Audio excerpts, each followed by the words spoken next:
Khan Younes, l'hôpital et le massacre, Israël creuse sa propre tombe morale.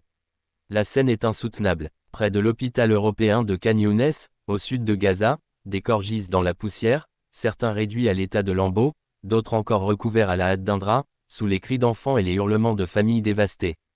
Une vidéo, authentifiée par plusieurs médias internationaux, montre l'armée israélienne ouvrir le feu dans une zone civile, loin de toute activité militaire du Hamas.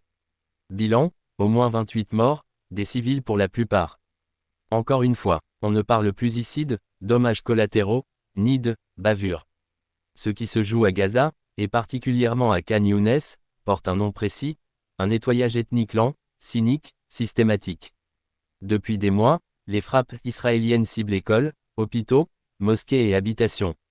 Chaque jour, des dizaines de civils tombent sous les bombes, pendant que le gouvernement israélien brandit l'éternel alibi de la lutte contre le terrorisme.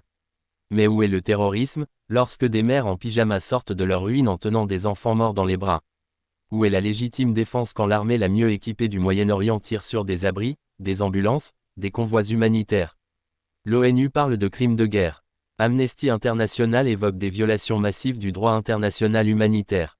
Et pendant ce temps, Tel Aviv continue, avec la bénédiction complice des États-Unis et le silence honteux de l'Europe.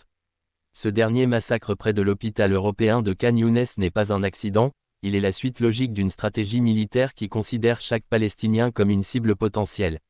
Le gouvernement de Benjamin Netanyahou n'a plus d'agenda politique crédible, seulement une spirale de haine, de peur, et de vengeance qui écrase tout sur son passage, enfants, vieillards, journalistes, humanitaires.